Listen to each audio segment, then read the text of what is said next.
Hello? Can you hear me? Don't exit this room, okay? This isn't a mistake. This room isn't a mistake.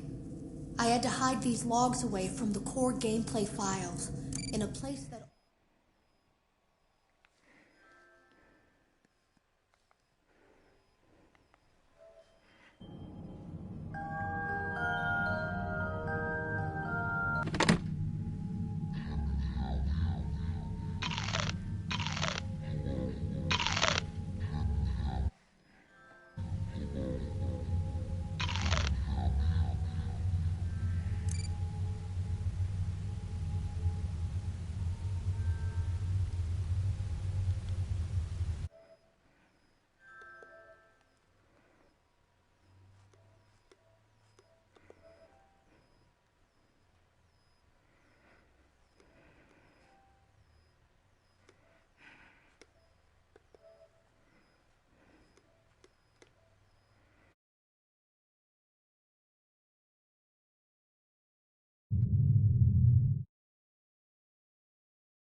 Hey, glad you came back for another night.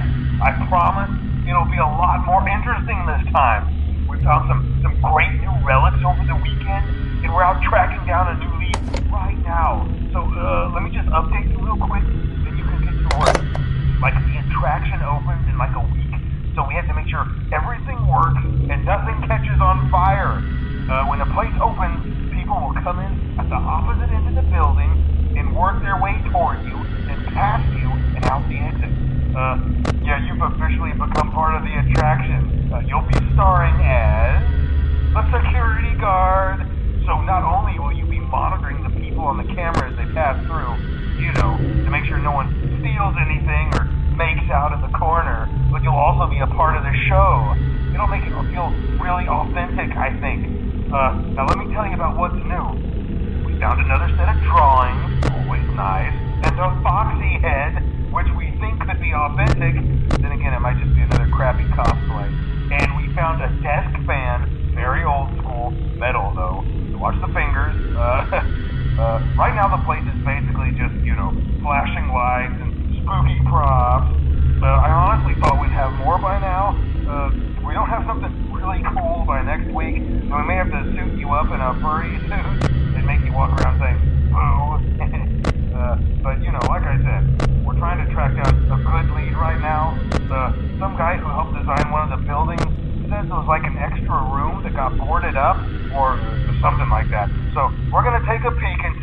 working fine. For now, just get comfortable with the new setup. You can check the security cameras over to your right with the click of that blue button. You can toggle between the hall cams and the vent cams. Then over to your far left, you can flip up your maintenance panel. Use this to reboot any systems that may go offline. In trying to make the place feel vintage, we may have overdone it a bit. Some of this equipment is barely functional. Yeah, I wasn't joking about the fire. That's a real risk. The most important thing you want to watch for is the ventilation. Look, this place will give you the spooks, man. And if you let that ventilation go offline, then you'll start seeing some crazy stuff, man. Keep that air flowing. Okay, keep an eye on things, and we'll try to have something new for you tomorrow night.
Hello?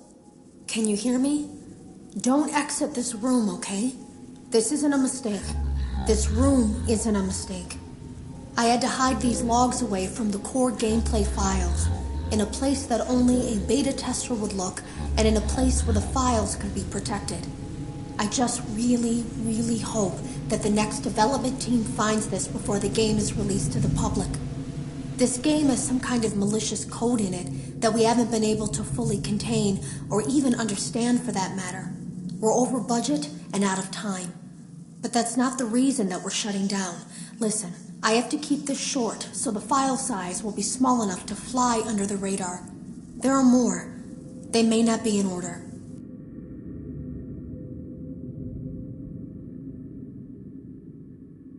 I saw it for the first time today. There was a character I couldn't make out who it was, standing at the end of the hall. I thought it was just bugged out, so I made a note of it and kept playing. But then it was looking in the window, and not like Chica or Bonnie would. It was like it was actually looking in the window, seeing what I was doing.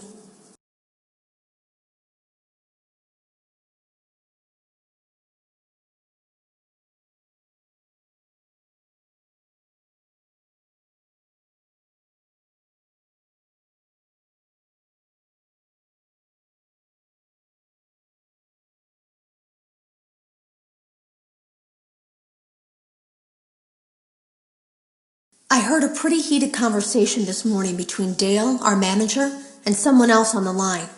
It really feels like this project is in trouble, in no small part because of the lawsuit, I'm sure. There has to be a lawsuit, there's no way there isn't. It happened in this building just a few doors down from me. I think it's made worse by the fact that Jeremy tried to tell us something was wrong. But as a dev team, we all just saw it as a challenge to find what the problem was and fix it. Who could have known that? I have to go. Have you ever heard of a guillotine paper slicer? It sounds made up, but it's an actual piece of office equipment. I didn't even know we had one in the supply room. I guess they're more common at businesses that do a lot of graphic design work. I remember seeing one when I was still in school, and even then, I knew how dangerous it looked. I was always afraid of losing a finger. That seems so silly now. Jeremy used to do design work. I guess that's how he knew it was there. The drawers have been emptied out. Someone was here. I don't think it was spring cleaning either. No, there was plastic on the floor. Someone was definitely here during the night. It had to have been the client.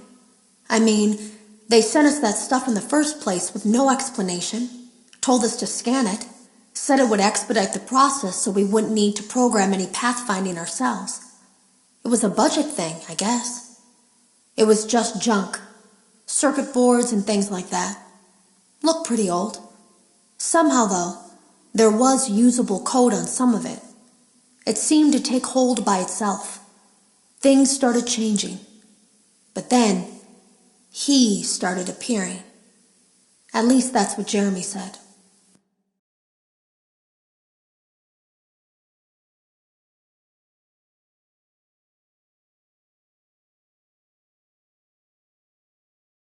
I came in early that morning. No one else was there. At least that's what I thought. The supply room was lit. I didn't even notice Jeremy standing in the testing room as I walked past. The supply room was so bright, glowing from all the way down the hall. Jeremy complained of nightmares when he came in this morning. He wasn't talking about it like someone telling a friend about his dreams, though. He was pale. Looked like he hadn't eaten in days.